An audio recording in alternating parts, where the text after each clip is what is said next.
Hi, it's Mimi Chen, your friendly neighborhood music radio DJ. Today is kind of a basic, how do you get your song on the radio? I'm going to split this into 3 parts. So today is going to be the first part, which is the one-off spin. The second part is actually getting on a professional record label and having the label promote your song to them. The third part is the DIY, is to hire a record promoter to promote your song on the radio. But first, let's do the one-off. It's tough in the industry for all parties involved, not just record labels, not just radio stations, but especially for the indie artists. The pressure is really great on a DIY artist. Why is that? Because you're expected to kind of like do everything. You're expected to record, produce, engineer, master, release your own product, and then you have to go on social media to promote it. Not to mention going into the clubs, booking yourself and getting gigs, and then touring. And in all this mess, what about getting radio airplay, which used to be the traditional way to break an artist? Of course, the non-traditional way is just to promote yourself, the heck out of yourself, until you get enough fans and followers that nobody can dispute that you're a great artist. But still, people like radio because radio airplay still gives you more money per spin than online streaming. That is, in the United States. I'm not quite sure what the payout is for other countries. But say you still want that one-off spin, and you're in a small town, and what you do is you go to the local radio stations in your town.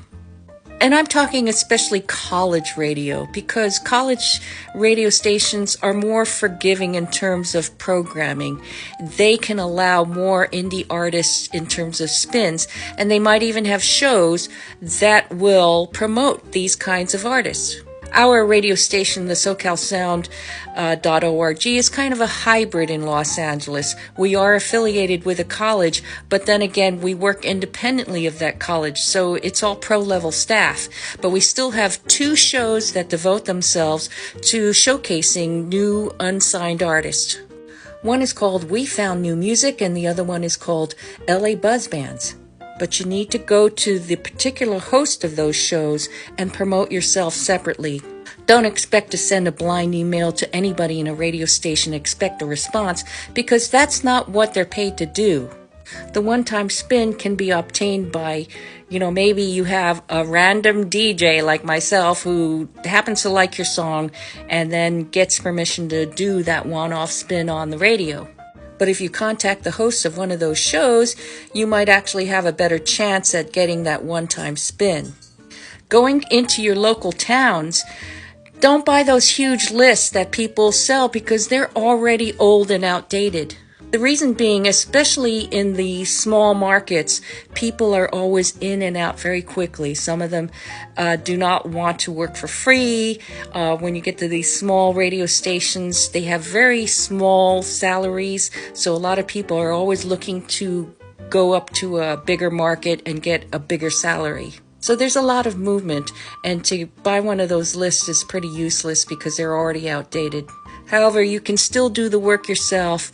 You can look up radio stations in each town and see who you can contact by going to the internet and Googling. If they're a decent station, they should at least have a website. And this is very true even if you're on a record label. There is no guarantee that anybody is going to spin your song. You just have to accept that that is the way it is. So when you go to these small-time radio stations, there's no guarantee that they will like your stuff and play it. There's also no guarantee, due to the fact that there's such a huge influx of music nowadays, that they're even going to listen to it. Come on, let's get real. On Spotify, they're clocking in 10,000 new songs a day. Who the heck listens to that many songs? Not even the folks at Spotify have the time to do that. If they do, I guarantee they're going to only listen to the first 10 seconds of the song.